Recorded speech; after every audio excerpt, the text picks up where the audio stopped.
Hello, my name is Cuhlaymore, and welcome to the Pointy Stick Podcast, the show where we eternally shit on Super Mario RPG every single week. Exactly. What a terrible game that is. That is unfortunate. Oh, I purposely did that to troll the shit out of SM, who is our guest for the week. But before I introduce him, my name is Cuhlaymore, as I said. You can find me on Twitter right there. Again, welcome to the Pointy Stick Podcast, where we try bi-weekly to talk about nerd culture, games, and whatever have you. To my right, as always, is my good friend Stefan, aka SuperSheepin Reviews. And like I said, our guest will be SM, or Rob, as we've commonly been calling him. He's a very good friend of mine. I've known him since college, and just recently, Sheepin, Dom Smash, and Mez, or Joe, have, Joe's been a longtime friend too, but anyway, we don't talk about the goblin in the basement. I was going to say, are we sure about that? You know? He kind of sucks. But yeah, he's one of my best friends, one of the nicest people you ever meet. I feel like I say that about all my friends. All my friends are awesome. But he is probably one of the biggest Nintendo fans that I know, and is as passionate about video games as the rest of us. And not anime. But not anime. We felt like it was cool to bring him onto the show this week because this is a special time of year, a special occasion, and this will... I guess this is kind of cheating a little by saying this, but this is going to be... No, it's not Christmas. It's kind of cheating a little bit. I like how he caught that after he said like two more sentences. And then he's like, wait a minute, I need to address that. The reason I caught that, because I was actually going to make that joke eventually. You caught that. But anyway, hilarious. Yeah, so spoiler alert, this is going to be a two-part episode because there's just so much that I wanted to cover, and we spent so much time on it. We want to talk about a lot of the notable games that came out of all the announcements over the past couple of weeks, including like the Sony State of Play, the Xbox conference, Summer Games Fest, even like Devolver Digital and the PC Gaming Show. Again, it's a special time of year, and we thought SM or where does that name come from, actually? Rob, would you like to introduce yourself and explain what you're about and all that? Oh, you got to do it to me, don't Putting you on the spot. SM stands for Super Mallow, and I'm proud of it. Super Mario RPG. Okay, I thought you just dropped the BD before it. Not the first time I've heard that joke before. It stands for Super Mallow, Loud and Proud, because when I was 12, I needed a username to join a Super Mario RPG forum, which was the first thing I ever did on the internet. And my friend was Super Gino. And that was unfortunate because that's what I wanted to be. So I chose Super Mallow. But now as we've matured just a little bit, SM will be just fine. Mm-hmm. And I know you're working on some projects and stuff of your own that you're not really ready to talk about or present yet, but it'll be on YouTube eventually. Anyway, honestly, we should probably just get right into the news, because this is gonna probably take longer than we expect. So Killer Sheepin here. We will never... You'll notice currently it's nighttime. It was not nighttime when we started. We kind of pull back the curtain a little bit here. We film the intro last because then we actually have a good idea of what we talk about. You're giving away our secrets. I'm gonna do this live eventually. Ah! Let's get it in the news, damn it. I know we were ripping on Joe earlier, but by God, do we need him as a producer? We do. He is an excellent producer and a slightly less excellent guest, but we don't hold that against him. And an even slightly less excellent friend. Joe, we love you. Please come produce for us next time. He's gonna listen to this and laugh his ass off. Please. Yeah, but anyway. Also, Jay, I hate you. Oh my god. Our circle of friends is wonderful. But anyway, let's get this show started before we go further insane here. E3, baby! So, let's get right into this. And we'll start with, I guess, the smaller shows that happened over the past couple of weeks. I'm thinking Devolver Digital had their show. To be honest, as a publisher, they're up there with a lot of indie titles, right? So I don't really expect there to be a lot of well-known, IPs that come out of them. They do have a number that have come out over the years, but there were two games that I saw from their presentation that I kind of liked. This first one is called Cult of the Lamb, and as I take a moment to switch my OBS scene. Ooh, fancy.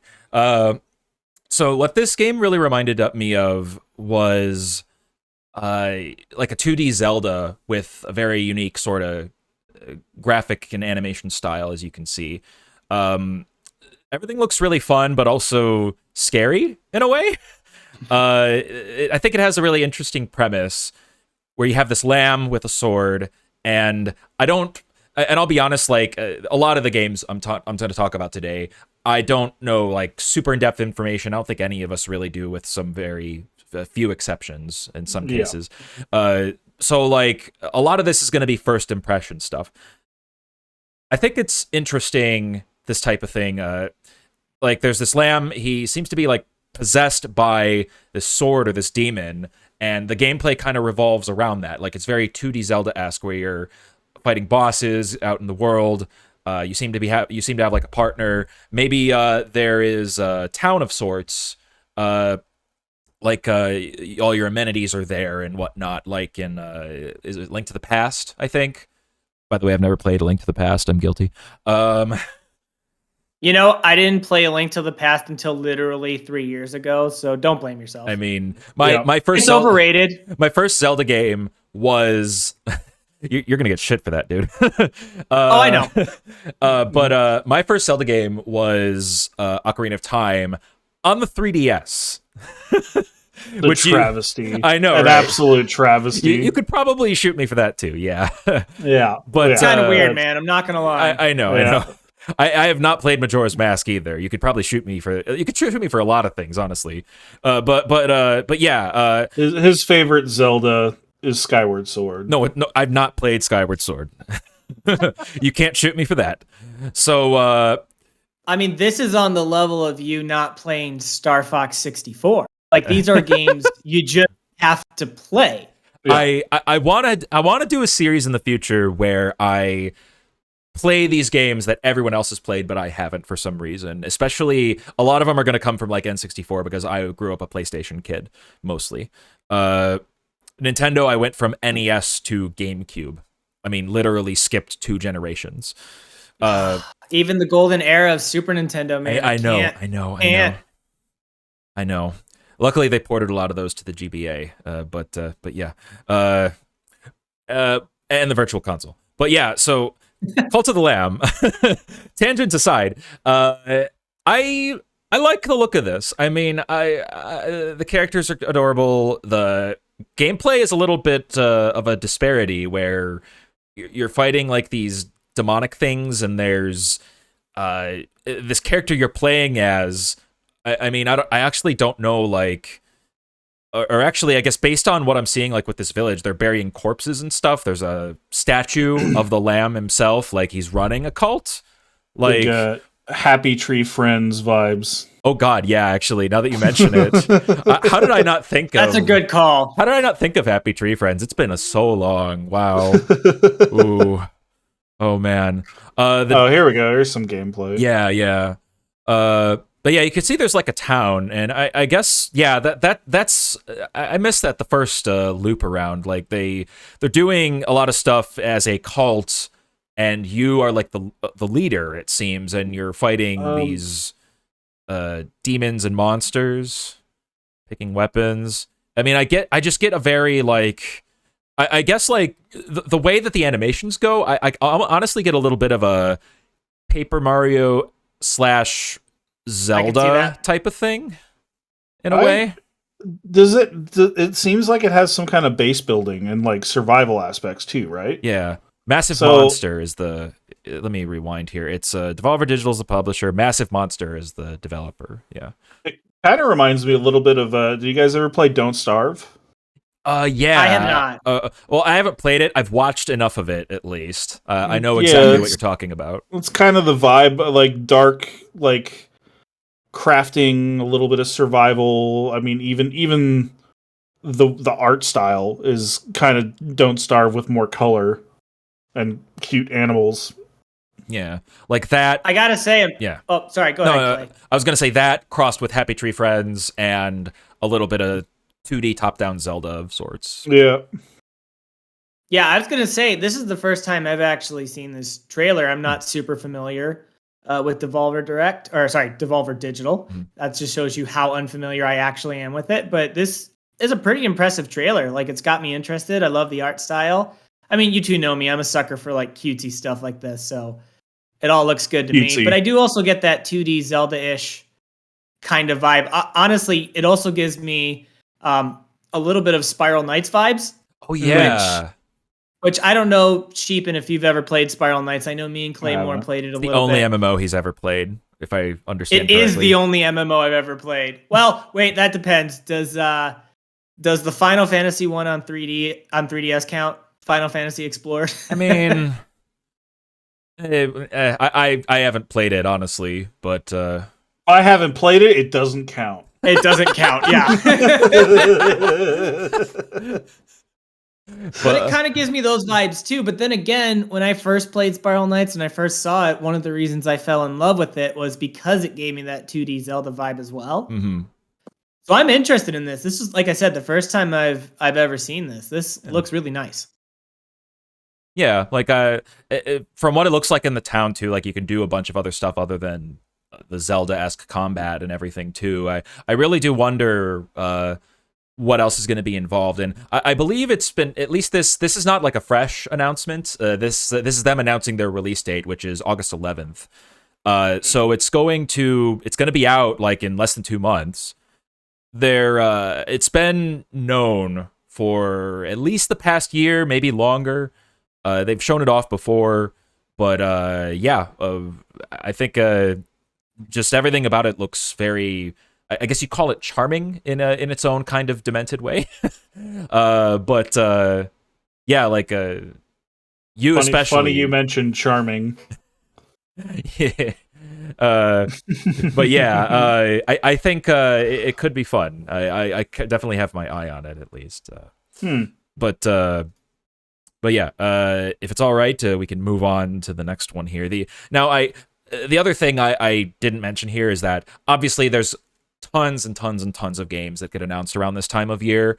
Of course. It's literally impossible for us to talk about all of them. The stuff that I have here, we handpicked just because we thought they would be interesting, or at least the topics here would be interesting. I'm sure there's many, many other things that were announced at some of these conferences. Honestly, like, I'm not even going to be talking about all the conferences because some of them are very company-centric. There's many repeats across the console-based ones versus the company-based ones. And then some of them are like Sonic, and we'll get to Sonic, trust me. Why I'm wearing blue. Not why I'm wearing blue. Where it's literally just the one game they're making, or two if you count the classics they're bringing back. But I'm sure we'll touch on that a little bit too. But anyway, that aside, as I can bring up the next link here, as I'm falling behind and not keeping up with the things that I am saying, the next game is the... How are you so unprepared? I think you're doing great. I think you're doing great. I'm working a bunch of switches here. Throw me a bone. Wait, does that mean it's time to talk about Switch now? No, I'm just kidding. No, that'll be coming too. Not yet. So the other game from Devolver Digital was the Plucky Squire, and this one was super cool because, I mean, first of all, as you're seeing this, like you're this little. I mean, it's very cute looking, and you're this little kind of Squire character, very like, you know, very stylized, very storybook type of graphics. But there's more. It's so much more than this, and the trailer's going to show you in just a second. Not only is it top down like this, there's different gameplay styles and animation styles other than this too. So you're going to see here in a second, as soon as it gets there. Look at that. You can hop out of the book. Like, now you can explore the world in 3D. Like, I loved the way they did this trailer because, like, it subverted my expectations so much because we thought, like, I thought it was just going to be something like, oh, it's like very storybook style. Okay, this kind of looks cool. Wait a minute. You can get out of the book. You can play other things. It's just, you know, It reminds me of, I think the game is called Evo and Evo 2, where it's like it's so it's a little bit different because Evo is I believe an RPG, like a Japanese style RPG, turn-based RPG, but like early on in the game, you start off in like Commodore SNES level or Commodore NES level graphics, and then like as you level up and go through the story, it gets more and more. It evolves, right? The graphics evolve with the story. So like later on, you're getting to more stuff like this, the whole like Pixar almost esque graphics, and it kind of reminds me of that. It looks like it's another layer on top of that because it's changing up gameplay as well, and not just having it be turn-based as always, but right. This is a really cool concept that not a whole lot of games explore. Yeah. And definitely like, looks interesting. That looks like Resogun. Yeah, like you can, like it's 3D in the world outside of the book, but then you go on these other surfaces, and depending on where you are, the gameplay might change too. Like this, where it's Resogun side scroller stuff. You get given a jetpack. I mean, if I rewind a little, it's super interesting. It's. Oh, sorry. Go ahead. Oh, I was gonna say, yeah, no, it looks like it is covering a ton of different genres, right? You just had that shooter one when he was on the cup. It looks like you got almost a 3D Zelda-like when he was up on the blocks in kind of the, I guess you could say, Pixar world, right? Because you were spot on, Sheepin, with Pixar. When you started this trailer, Cuhlaymore, I thought it was literally Toy Story. It really has that aesthetic. The intro really does give off that big Toy Story energy, right? Yeah, absolutely. And then you had the Punch Out reference. That was great. Love seeing that. That was really cool. You would like that. Oh, absolutely. Do we think, because it looks great. Again, this is another trailer that I was not familiar with until you just played it for me. Do we think there would be any concern that they might stretch themselves too thin by having too many gameplay styles? I actually wanted to bring that up. It's a valid concern. There is an example of another game that did something similar, not with the art style, but with multiple gameplay elements as you went through the game. That was a little game called Spore. Not a lot of people like that game.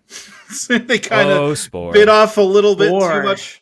So, it is awesome and it's interesting and it's definitely something to look forward to. But there is, I think, reason to be cautious about kind of biting off too much.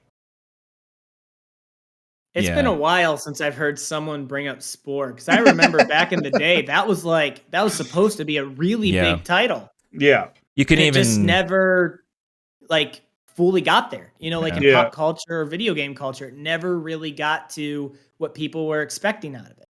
Right, and we're not saying that it will be the next Spore or anything like that, but it's just, I think there's a reason why a lot of devs don't go for games like this, and so it's kind Yeah. of one of those things that, I mean, most of the time people will hire devs for the genre and are experienced in that genre, right?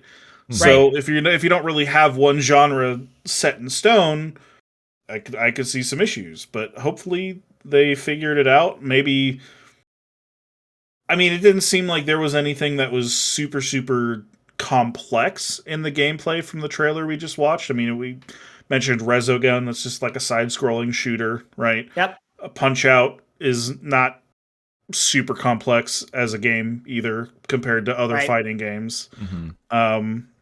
So who knows? It certainly looks interesting, and I think there's stuff worth talking about there. Yeah, I remember with Spore, I was super hyped for that game too, and I think the concerns you guys have are valid because the most interesting part of Spore to me was, in fact, not the end of the game where you're like exploring space and everything's massive and open, you know, like the point of the game mostly. Right.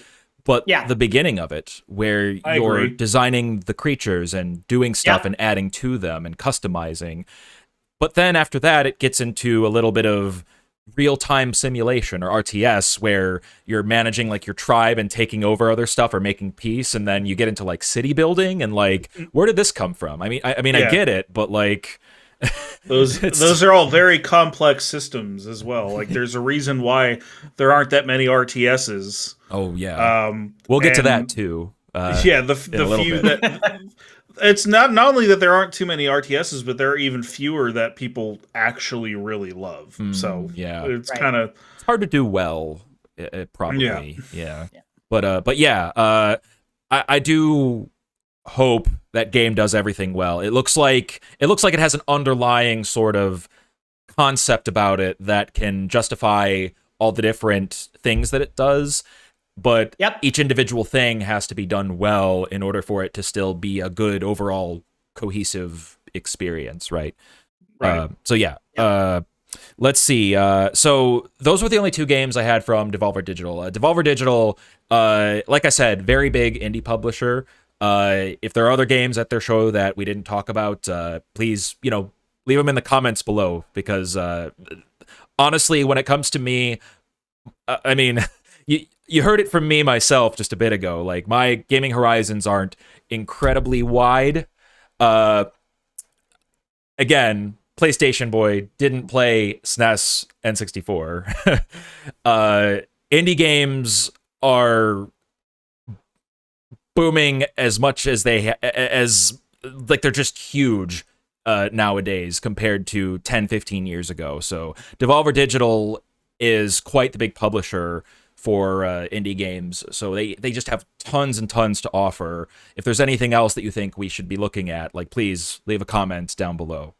So the next show I want to talk about, to get out of the way here, was the PC Gaming Show. I am a fan of Day 9. I think he's a great host. Aside from that, the PC Gaming Show to me is a little weird because they're quite a lot of indie games too. They have brought on quite a lot of others as well, and there were even a few repeats there that I'm gonna get into later. But for now, the one I'm starting with here is a game called Potioncraft Alchemist Simulator.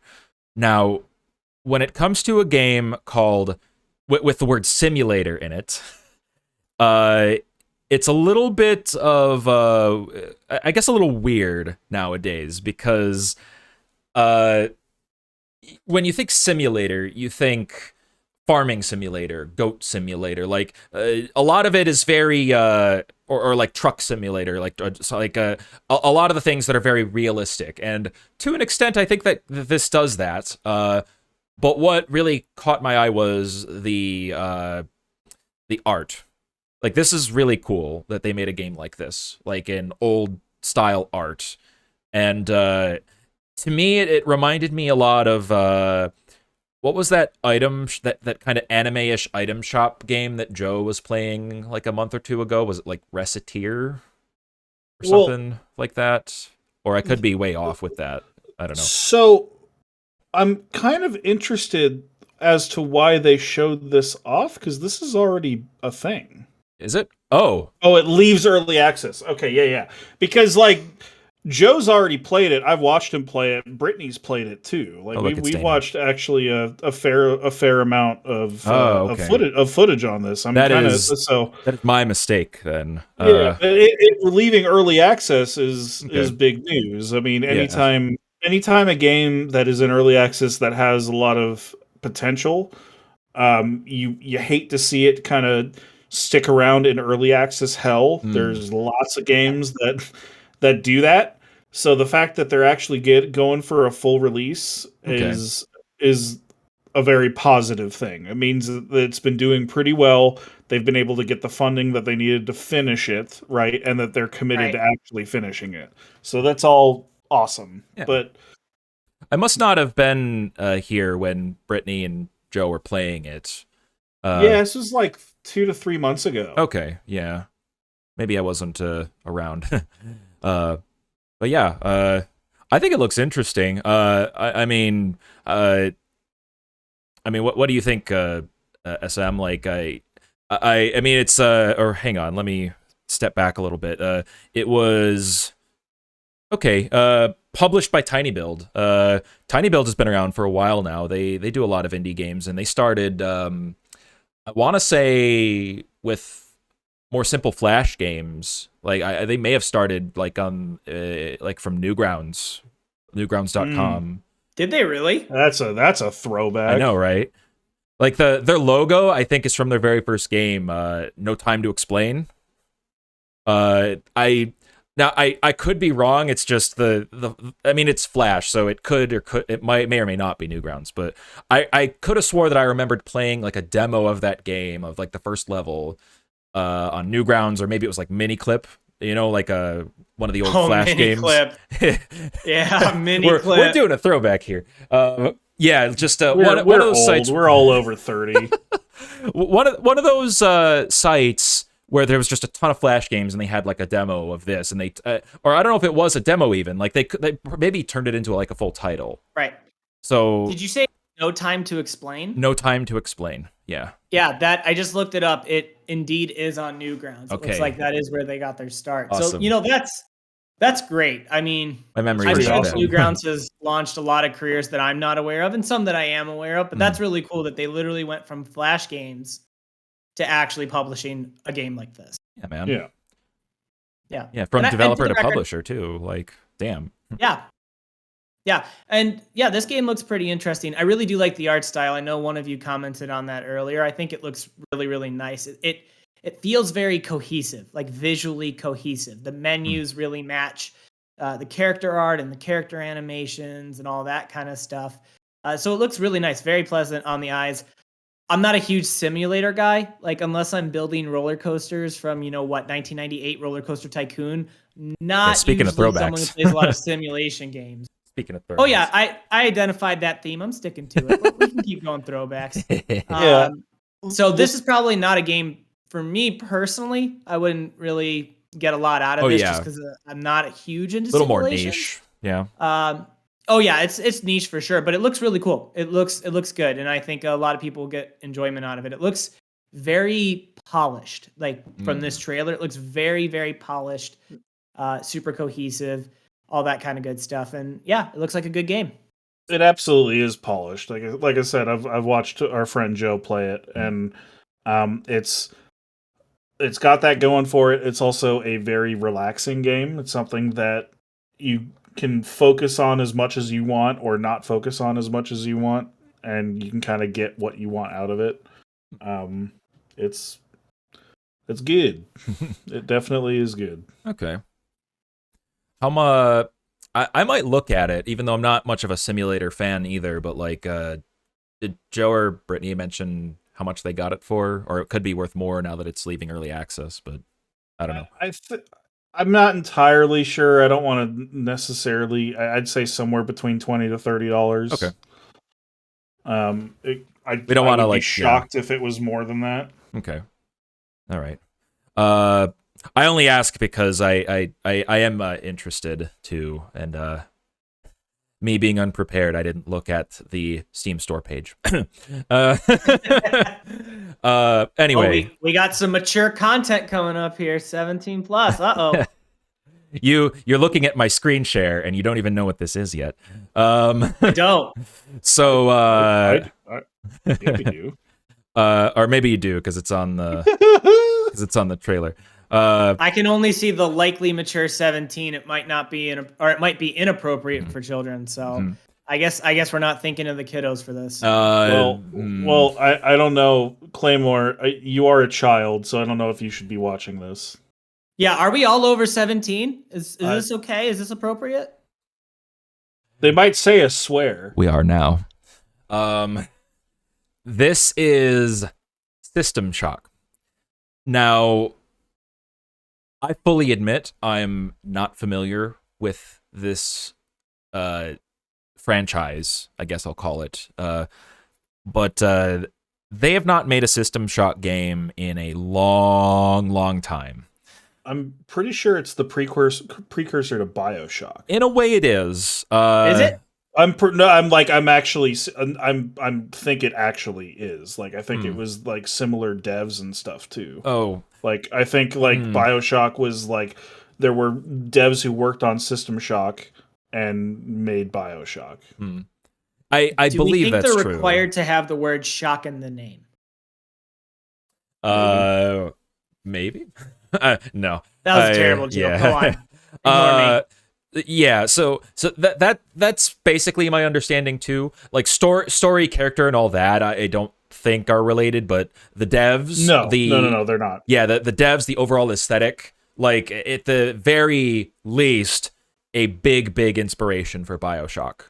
And System Shock, I think, had 2 original games, 1 and 2. This one is not a remaster. If I understand it, is brand new, coming out for modern consoles. And that's awesome. The entire series is 30 years old, I think. Like, it goes way back.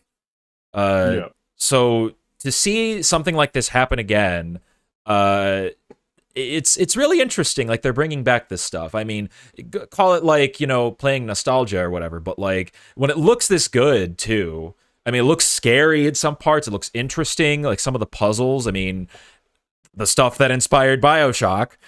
And as I understand, again, not familiar, it's like you're in the space station and it reminds me a lot of is it what's the movie with the rogue AI HAL, is that 2001? 2001: A Space Odyssey? Yeah.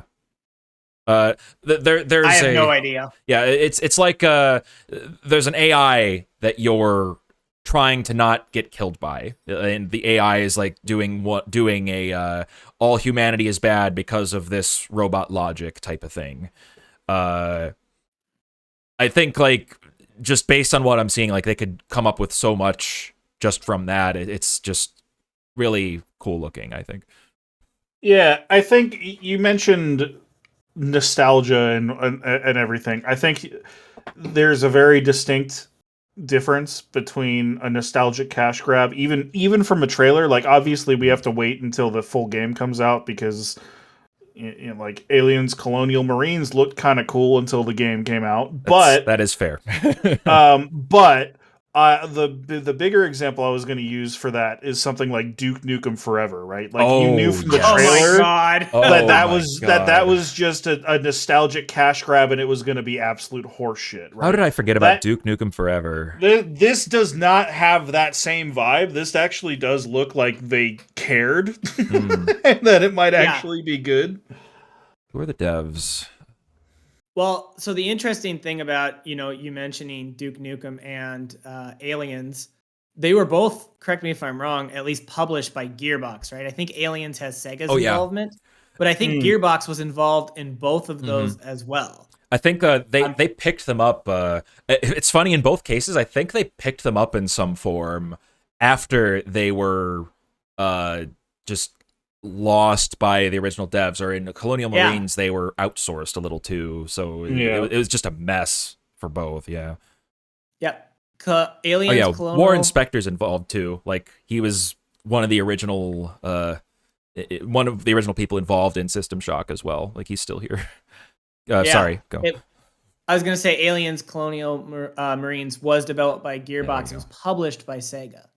Oh, okay. Yikes. Yeah. Mm. I actually played Duke Nukem as a kid. My friend had it for N64, and actually it's a really, really fun game. And so, like, I'm familiar with the character. I'm familiar with this type of games, right? I could not believe when they announced that game was actually coming out, because there was no way it was ever going to meet anyone's expectations. It was vaporware. It just wasn't possible. Yeah. But it is a shame that it turned out to be such an absolute dumpster fire. It was the meme of that year, not only because of how bad it was, but because it's like, holy shit, this game's actually coming out. And like, it was for the longest time that game were like, oh, like it's still in development, it's gonna come out eventually, just like Half-Life 3. I mean, something like Duke Nukem also has like the change in culture going against it. Like, yeah, even if the OG Duke Nukem came out today, like people wouldn't find it funny. It's just so juvenile now. So like, this is not something System Shock, I don't think, has that same issue, because it was like a survival horror shooter, as far as I know. Yeah, exactly. Yeah, and yeah, Duke Nukem, as far as its what you would call it, the subject matter, I guess, has not aged particularly well. Yeah, no, not at all. but yeah, like System Shock could be cool. I hope it does well, because bringing back, I personally loved BioShock, because. I mean, not only like the first one, I haven't played the second one, but I even loved BioShock Infinite. Like the gameplay and everything about it were super fun. So I would definitely look at this too if it reviews well. Yeah. Yeah, this looks great. Definitely not a cheap cash grab. It kind of gave me, just from this trailer, it kind of gives me, like, if I had to draw a comparison, almost like a Doom Light. It looked like the movement was very, very fast, and it looked very, very punchy in terms of its action. It looked very, very quick paced, and so that's kind of what it was given off to me. I don't know how it'll actually play, but I thought the trailer was really, really well made. It looked pretty solid. Yeah. And yeah, definitely not a cash grab, like you guys pointed out. And involving one of the original creators too. Like, yeah. So let's see. The last thing I have from the PC Gaming Show is actually something that surprised me, because I would never expect them to make a game like this in a million years.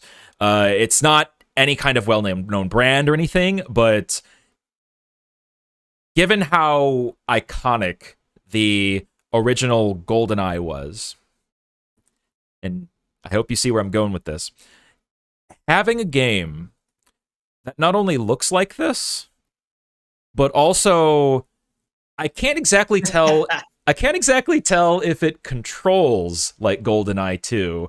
And looks like it. Yeah. The controls for GoldenEye, and you know, if you guys are with me in saying this, did not age well. It controls terrible. It controls like ass. I'm willing to put my foot down. Yeah. That's your opinion.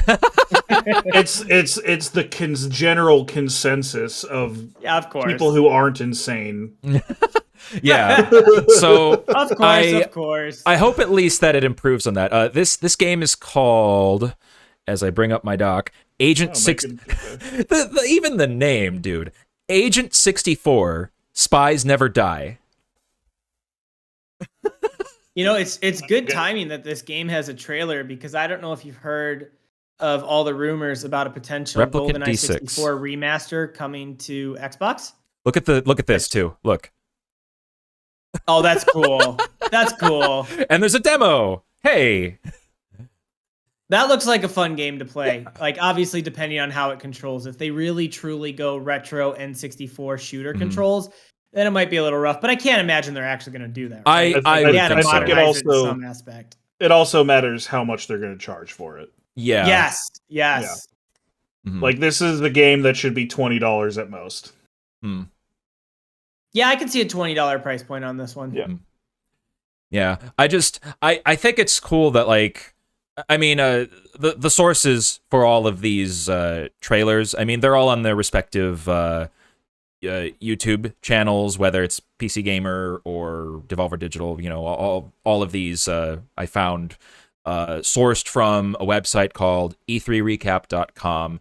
It's run by a very generous Redditor whose name escapes me at the moment. I'll find you in a second, I promise.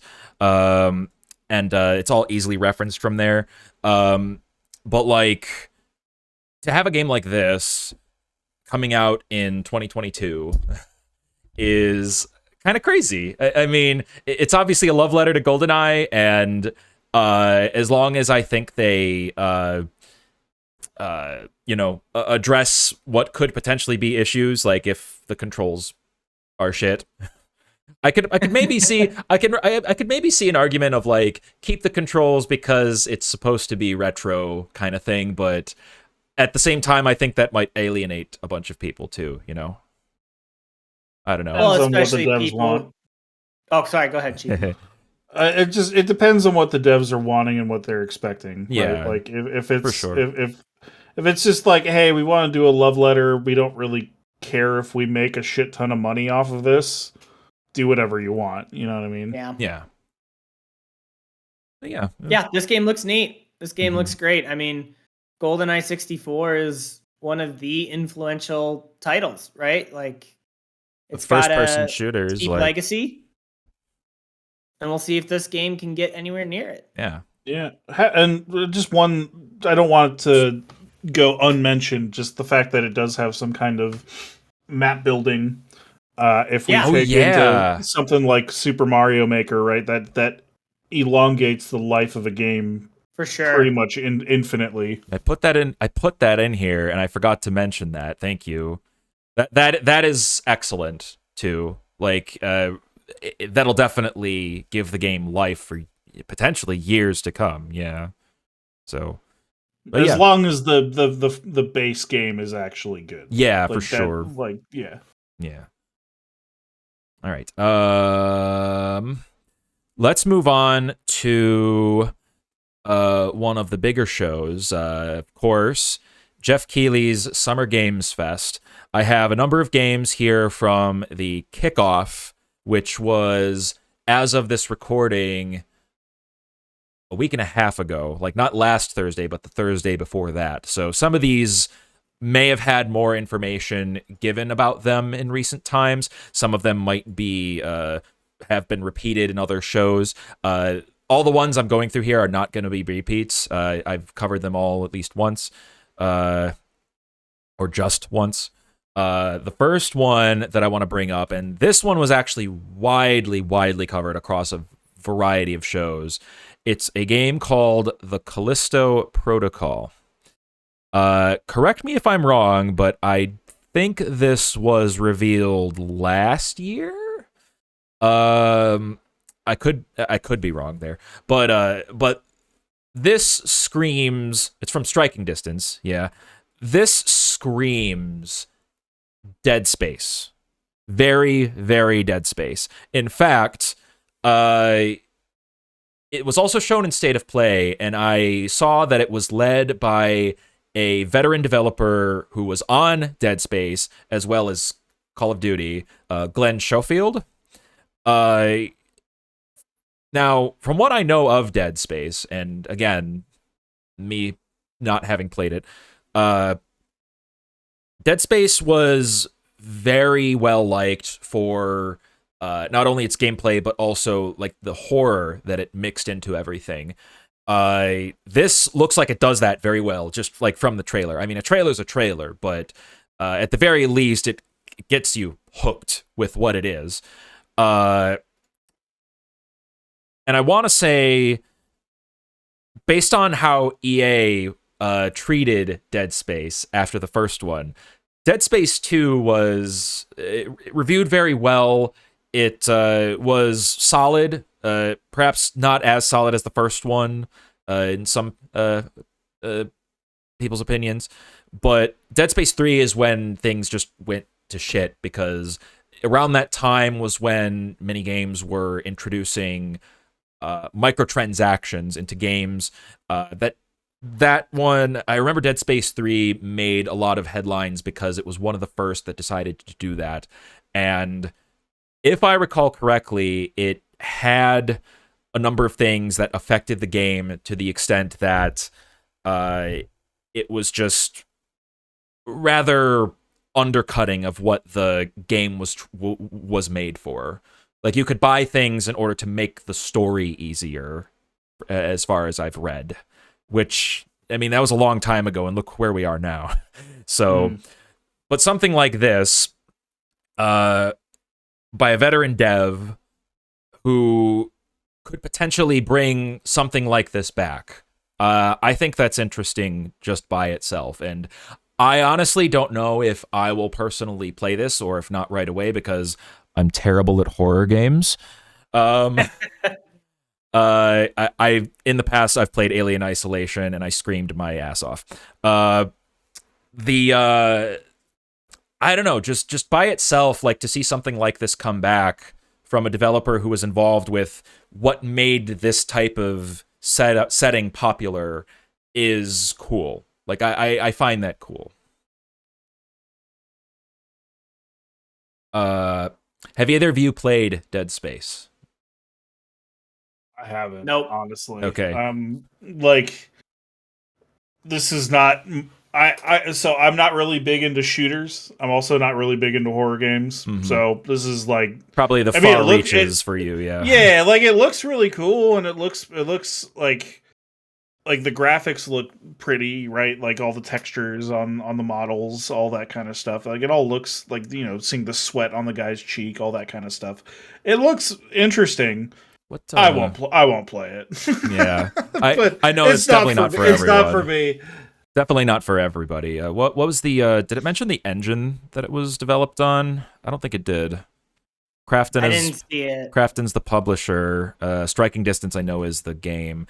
I wouldn't be surprised if it was Unreal 5. I mean, many things are on Unreal 5, but yeah, I mean, overall, just it's cool to see something like this happening, because I mean, the probably the dev that we're the most familiar with, where like many have either left the studio for whatever reason or gone their separate way for whatever personal reason. Like, between Stefan and I is Blizzard. Like, there's been so many studios made by former Blizzard devs and directors that have just spun off because they want to do their own thing. To see something like this happen from a former dev of a franchise that was beloved, that got kind of screwed over by the publisher, it's good to see. I would say, at least that's at least me. Even if, like, I may not play the game, if ever, right? I like stories like this myself. You don't have to be a fan of the genre to be happy that the genre exists. Right. Like, yeah. there are lots of different players, lots of different people with different tastes. I'm not super into, like, gore and torture porn kind of stuff, but a lot of people love that shit. So I'd rather them be playing games like Dead Space than than being in their own head about shit. That reminds me, I need to finish playing Doom 2016. I'm right there with Sheepin. I'm not super into shooters. Play a couple here and there. I got my shooter series of choice. I don't do horror. The closest thing I came to really experience a horror game was when I lived with Ben in college, right? And you guys were playing Amnesia. Oh, God. And he got to that part where you're in the sewer or something like that, or like the underground canal or whatever it is with the boxes, and you got to run through the water and escape. And I just heard him screaming for 20 minutes, just bloody murder, not knowing what the hell just happened. I go over and look, and he's just playing a game, and I'm like, "Oh my God, Ben, you scared me! I thought something serious happened." Oh, Ben, that's the exact part that I stopped playing at too. Like, literally, I think Joe and Jay have bothered me about that too. Yeah, that's about as far as I go with horror games. I know I don't like to be scared. I'm kind of a weenie like that, but Yeah, I'm okay with it. But I agree with everything, Well, Sheepin said.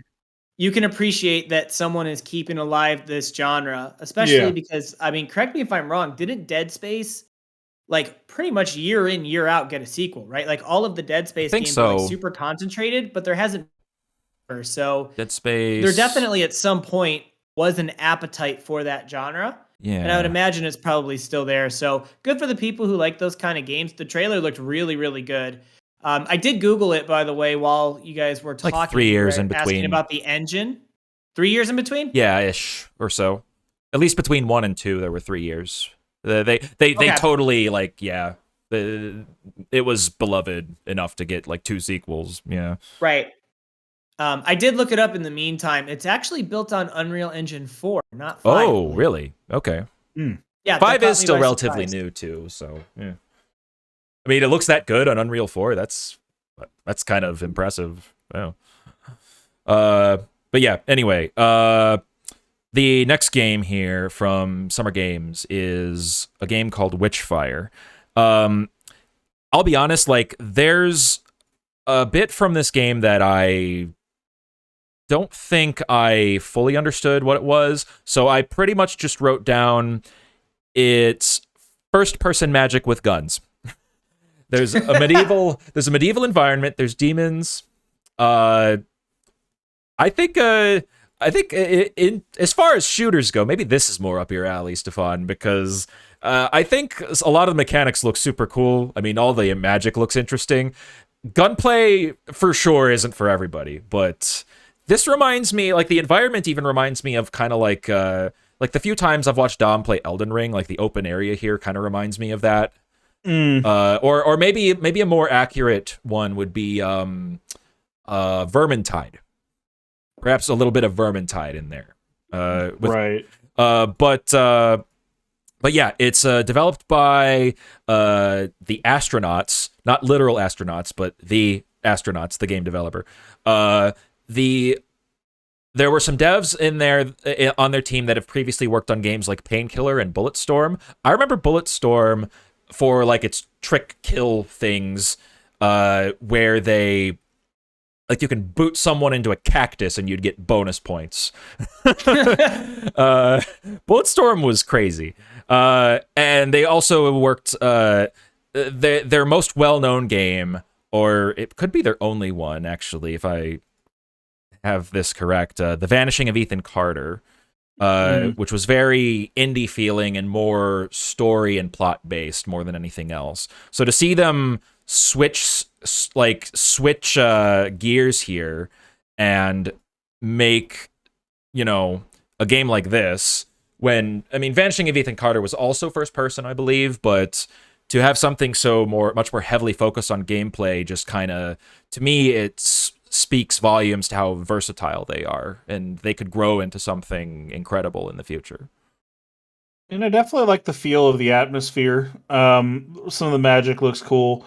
To be honest, the gameplay, the gunplay kind of looks like every other shooter. That's fair Yeah, too. I was gonna say the same. Like my interest in this game would heavily rely on if there were like story elements, or if there was like a co-op or something more than what I'm seeing here, because like it does look cool. Like the world looks cool.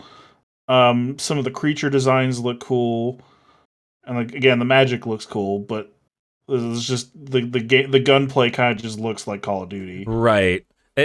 First person shooters have that problem quite often.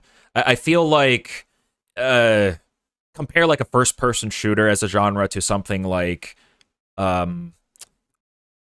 RPG as a genre. Like, you kind of know what to expect out of them. First person shooter, in terms of gameplay, for sure has the problem of, at least in my opinion, being a lot more difficult to innovate on.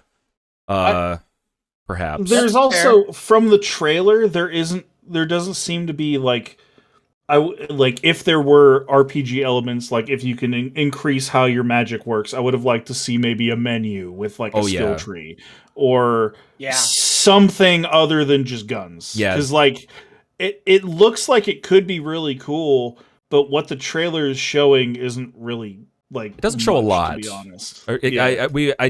We want more in terms of what this is beyond just the gunplay. Yeah. Like, would I buy this game based off the trailer? No. But if I read more into it and it got good reviews and stuff like that, then it would be like, okay, well, I'll take a look at it. Is kind of where I am after this trailer. That's definitely fair, I would say.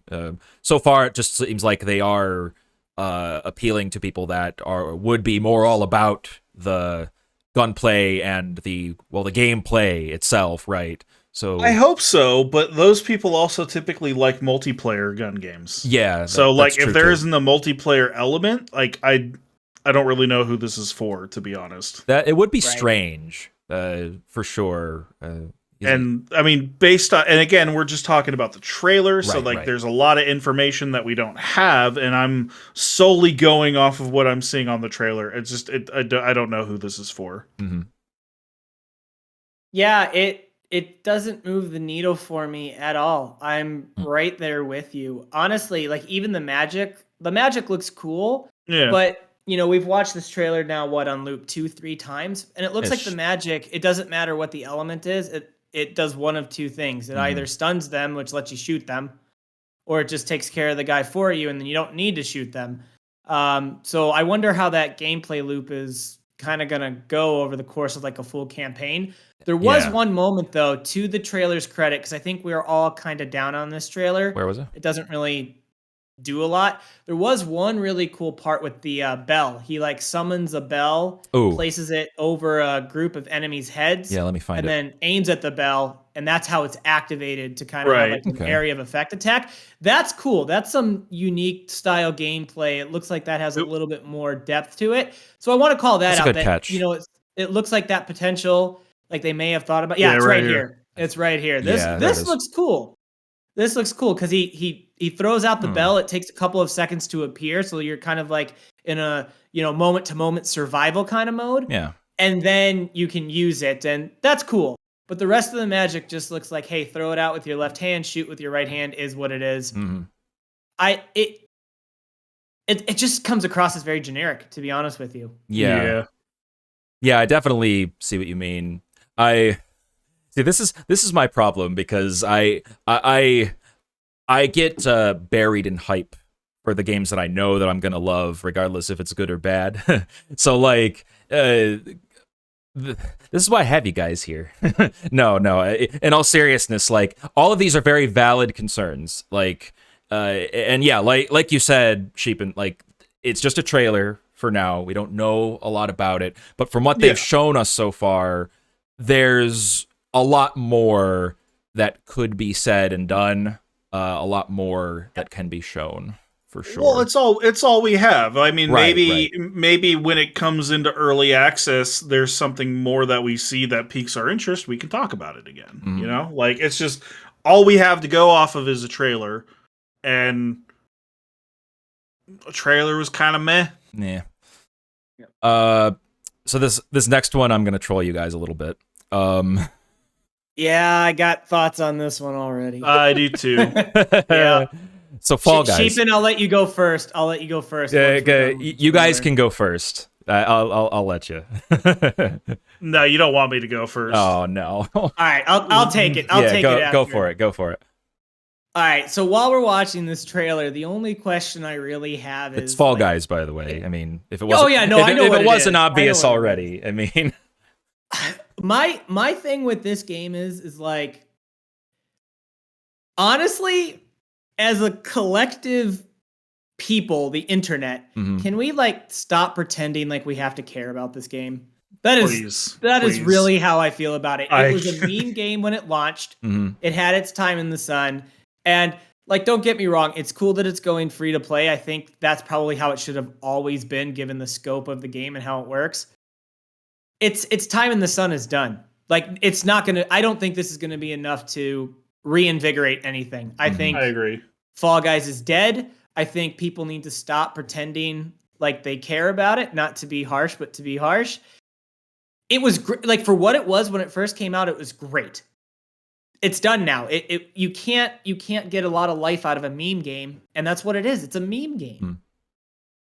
It kind of reminds me of like a multiplayer getting over it with Bennett Foddy. It's just like it's a game I see that was designed to be shit, and like that's yeah. the point. Like the point Right. is that the controls suck. The game actively works against you, and it's just like mostly luck for who wins. I hate this game, to be honest. I always have. I regret ever buying it. Or you bought it for me, I think. I think you're right, yeah. I played it for a couple hours with you guys, and I'm just like, yeah, I'm good. I never want to play it again. I'm not not to go full on hater mode, but I'm going full on hater mode. The reason this game is going free to play is because they don't know what the fuck to do else with the game. In order to bring it back, they're desperate. It's dying. It deserves to die. Go away. Oh, Completely agree. Completely agree. You guys are a couple of haters. Oh, absolutely. For this game game, absolutely. Yeah. I hate this game. I hate this game so much. I understand where the hatred comes from. I'm not an avid player of it, at least not anymore. I do share the same concerns that it is slowly dying. I wouldn't call it dead exactly yet. Although it going free to play is one thing. That is one thing that I had that thought, right? Like usually when you make a game free to play, it's because they're changing business models to make it more profitable in order to keep going. They've had 6, I think they're going on their 7th season of reward track cosmetics and stuff. And considering it came out over 2 years ago, like almost 2.5 years ago, it's having it still be going and have them still be so avid on advertisement. Like, yes, it's desperate in a way, but at the very least, it's lasted. I'll give it that. I personally still have fun with it to an extent. It certainly doesn't have the same new game flavor that it did from a couple years ago. It's only gotten, I would say, more fun in terms of the number of levels and different types of things that you can do in it. They're also making a level editor too. But all of that said, while I would personally be sad to see this game go, as I am a purveyor of the memes myself, their social media guy is amazing too. Like, follow him, please. I definitely get where you guys are coming from too, because the way that they're advertising this game and the way that they're going about it, and like how it's advertised, everything, it's being treated as if it's still this big thing, and I don't think it's as big as it's made out to be. I don't think it's dead, but I think they're kind of overplaying everything a little bit at this point, and the free-to-play kind of speaks to that a little bit. Again, glad to see it's still alive, glad to see that it's free-to-play, and yeah, it probably could have been that from the beginning, but I am with you guys that... It should have been. Yeah, I am with you guys that it's lost a lot of its luster. Mechanically, it's definitely not for everybody, especially like not only as like a battle royale, but like as a platforming type of thing. Like the grabbing mechanics are super rough. Have you guys ever seen Kung Pao Enter the Fist? Do you know that movie? Oh, it was. I haven't actually. So I'm very good at ago. the arcade game, but I haven't actually seen the movie. It was a long time ago. There's that line about how this student, we trained him incorrectly as a joke. That is this fucking game. Oh my god. Yeah, this game you're not wrong. This game is terrible as a joke, and I hate it. That is part of the appeal, for sure. Yeah. I just pulled up the Steam player count, and like from when it was at its peak, when it first came out, it was about 150,000 players logging yeah. on, and now It it's was less than 10,000. It's yeah. dead. Like, and don't get me wrong, like Not dead. I'll meet dead, you a but... little bit. No, not dead, but I'll meet you a little bit in the middle, Claymore. Like, okay, yeah, I do respect them for keeping it going and all of that kind of stuff, and I also respect them for their self-awareness, because you're right, their social media guy is great. I know exactly what you're talking about. Mm-hmm. It comes across as a desperate move. Like, yeah, I just don't know how it could come across as like, we really believe in this game, and that's why we're deciding to go to this new business model. It's never like true at face value, right? In terms of, we've seen it happen many times, right? So it's going free to play. The next step after that is increase the cash shop. They're going to put way more effort into the cash shop. I mean, I've seen it before with plenty of MMOs, right? Where they're going to stop actually doing any kind of real development on it, and they're just going to milk the whales who are still playing the game. Yeah. And it's just, the writing is on the wall, I think. Completely agree. Agree. So we'll step away from the hatred a bit. And, it was so much fun though, ripping on it. It was fun. We're almost an hour in here, and we have much more to cover. Yeah, we need to speed it up a little bit, I think. So here, let's talk about Stormgate. Stormgate is... I said we were going to talk about RTS here eventually.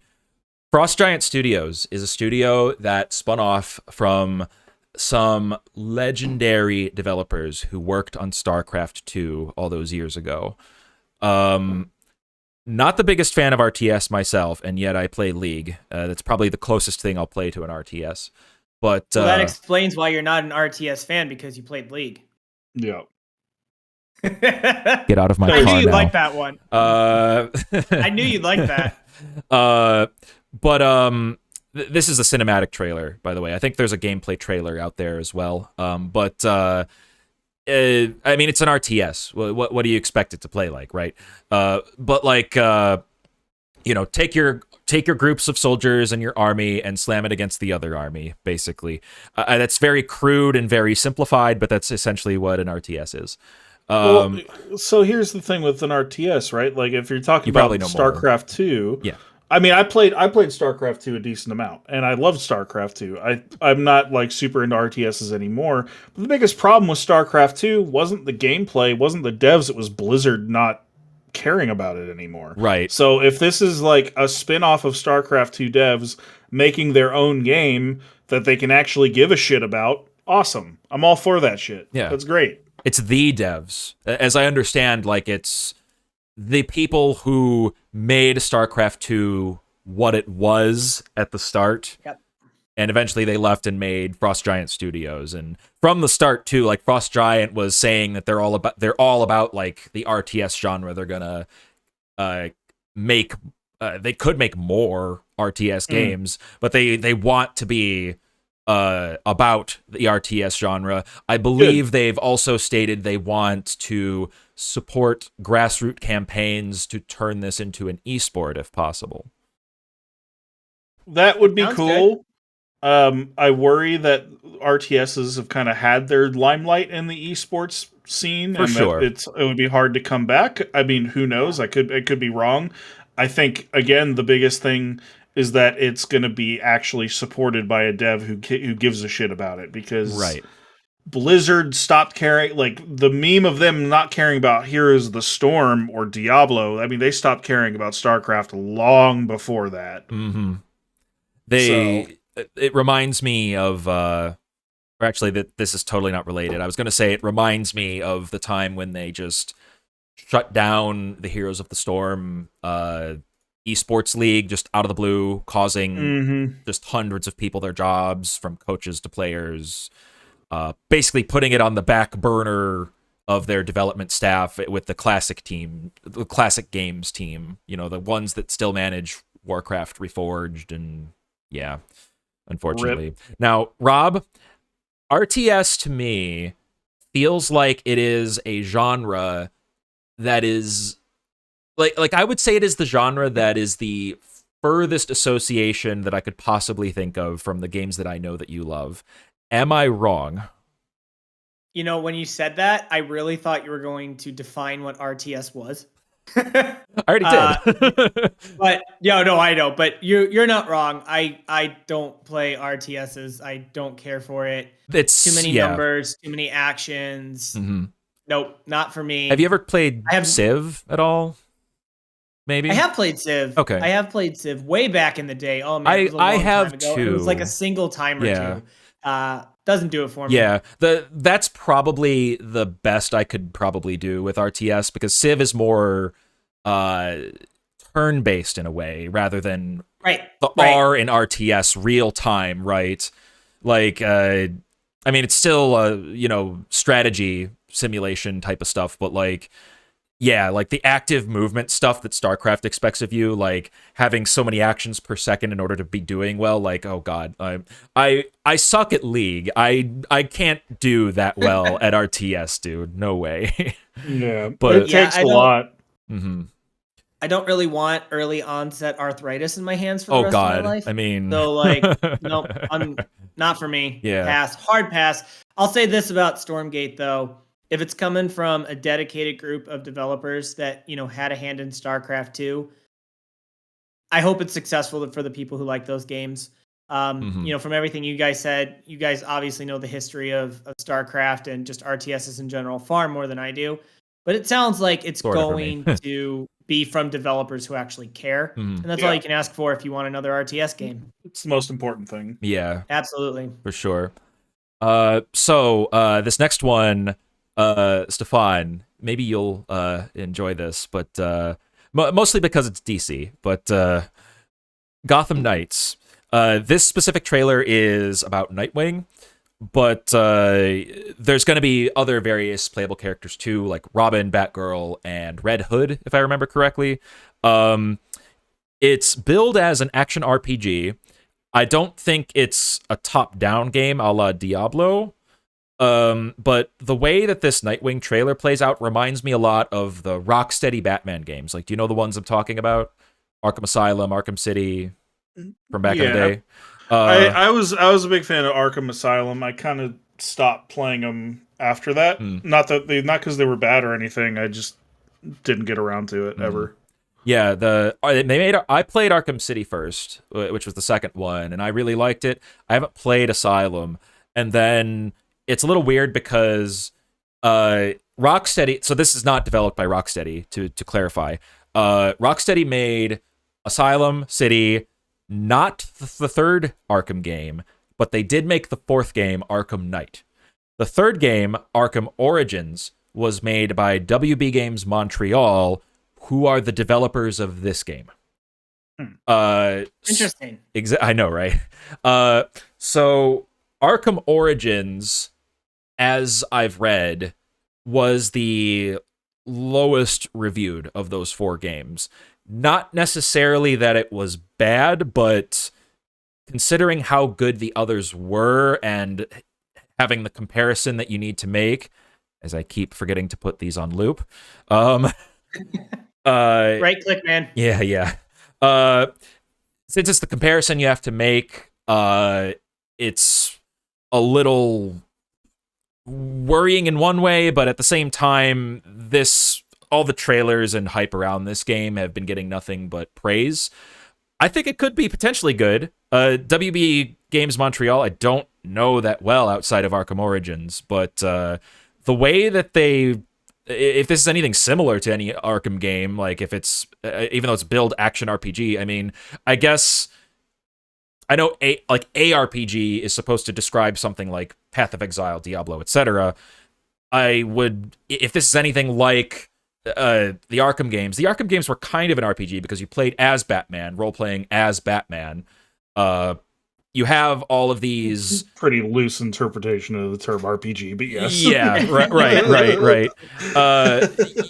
I guess it had RPG-esque systems where you can upgrade your different utility belt skills and the way you glide and shit. Like, if this game is anything like those, like the Arkham games, I think it could be good. It's just WB Games Montreal is not Rocksteady, for me at least. So who knows? I don't know. I'm all about RPG elements in games. I know there are some people who are really into Assassin's Creed who are mad that that's the direction the game is going. That's when I started actually giving a shit about Assassin's Creed, because just having RPG layers upon it gives the game more depth. If that's kind of what they're doing with, like, hey, we're taking the Arkham games formula, but then adding extra layers of RPG-ness on top of it, all about it. It could be cool. Yeah. I could really enjoy that. So, I mean, we'll see. This trailer does not really tell us anything. It's even hard to see what kind of gameplay is, because it's just hard. Also, like, I guess I would be confused because this is for the Nightwing character. Are we playing as different characters throughout the story, or do you just, like, is it like a gauntlet kind of situation where you pick your character and then go through it and there isn't really a story? Like, what's the deal? What's the deal there? That'd be more Diablo or ish or something like that. Like, maybe. But yeah, it doesn't really show us, like you said. Yeah. Yeah, it's overly cinematic. Mm-hmm. Hey, can we talk about that logo at the end, though? That was one of the sickest game logos I've ever seen. Arkham Knights. Where is it? Oh, yeah, or no, Gotham Knights right there. That's Gotham a sick Knights. logo. Yeah, I love that logo. It's cool. Yeah, it's going to be on everything too, so I'm sure a lot of people will play it. But yeah, I mean, looks interesting. We need to see more because there's not really a lot of gameplay there yet. Maybe there is a gameplay trailer out there. Just this is the one that was shown off at Summer Games Fest. But yeah, it's been a long time, even since Arkham Knight. I regularly see it on sale on Steam for $5. Just because it's been so long. So maybe they'll bring it back, you know. Let's see. The last thing from Summer Games Fest, and this will be fun. Last of Us Part 1. So I don't get this one, man. Well, here's my thought. So I don't well, I guess, like, what I don't get is why we're making this again. That's what I'm saying. Yeah.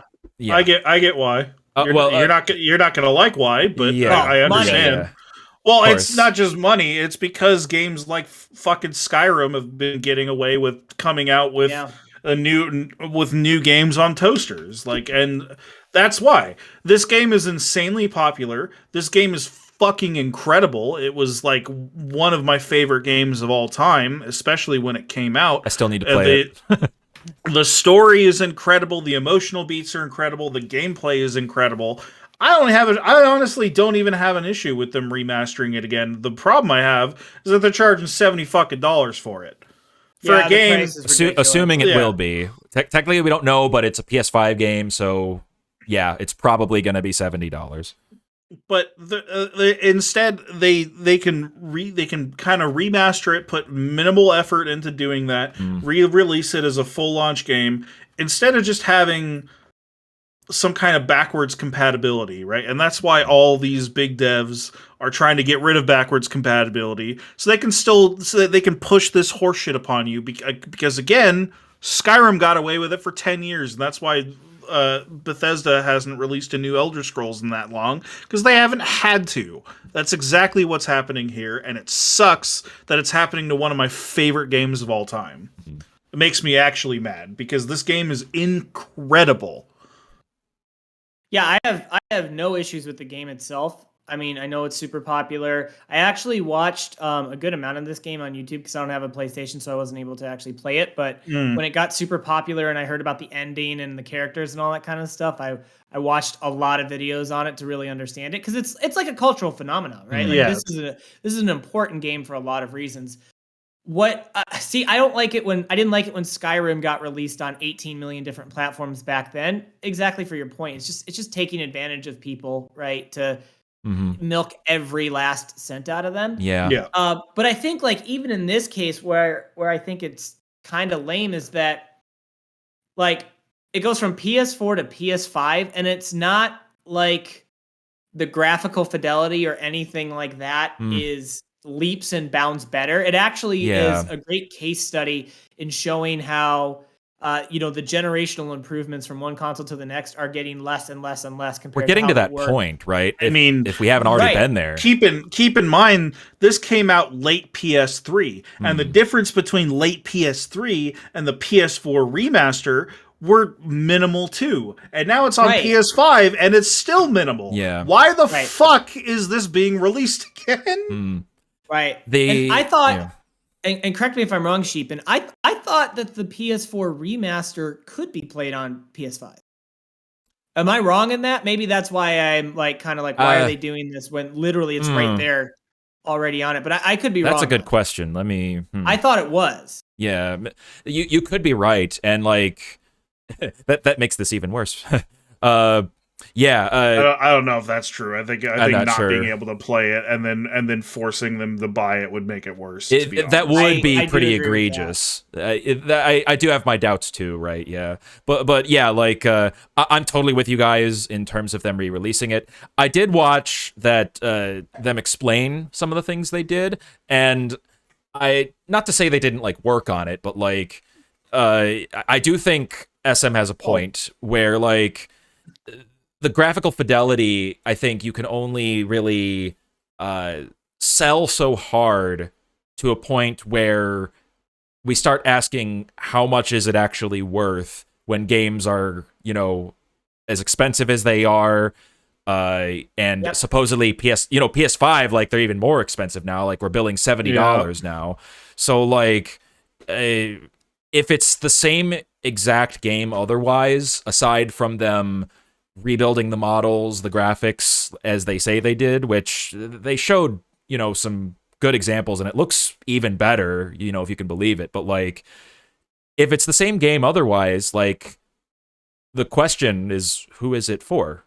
Super fans, people who haven't played it yet, who really want to get in on it. Maybe for me. No. Honestly, I already have part 1 and 2. They're sitting on my shelf. They're still in the wrapper. I'm guilty. Yeah, so yeah, overall it just feels really weird. And like you said, Stefan, like I again haven't played it. It's a phenomenon, and it sucks to see it going this way. Like it really does kind of paint my opinion of Naughty Dog a little bit, It's one of the greatest games ever made, to be honest. And like I liked it more than any of the Uncharted games. I thought it was Naughty Dog's magnum opus. And it's Naughty Dog was it sucks that all my favorite developers seem to go down this path, because there was a time when Bethesda was my favorite dev, right? There was a time that BioWare was my favorite dev, then it was Naughty Dog, and they all start doing this bullshit, and it makes me so angry. It's just it's the natural end of just game development now. Yeah. Do we think there's any risk of Naughty Dog just kind of oversaturating things with Last of Us, and it could have a potential negative effect where people just kind of stop caring? Absolutely. That's already the case. Yeah, it's already the case. Like people, I guarantee you, like just by me saying that it's one of the greatest games of all time, there are people already rolling their eyes, being like, "Oh, get it away from me." But like, a lot of people who probably haven't even played the game, and they're just sick of seeing it everywhere. I mean, like that happened to me with Skyrim. I loved Skyrim when it came out. Now I fucking hate Skyrim. I'm so sick of it. Well, the thing is, Skyrim became the butt of jokes, just literally because of its presence being too much. Yeah, and not anything to do with the actual quality. That's the end game. The Last of Us will become the new Skyrim. We can only can't wait for that Skyrim PS5 remaster. Let's Christ, go. Don't give me hope. Next year. No. Okay, so that was the end of Summer Games Fest. Little did they know that there was still so much more. And it was all my fault for picking so many games to talk about. Live and learn, I suppose. In part 2, we'll talk about the Sony State of Play, the upcoming Sonic Frontiers game, and of course, the Xbox Bethesda Games Showcase. Until then, leave a like or a comment if you like what we do or have any suggestions for topics in future episodes, and subscribe if you want to see more. Thanks for watching, friends, and I'll see you in the next episode.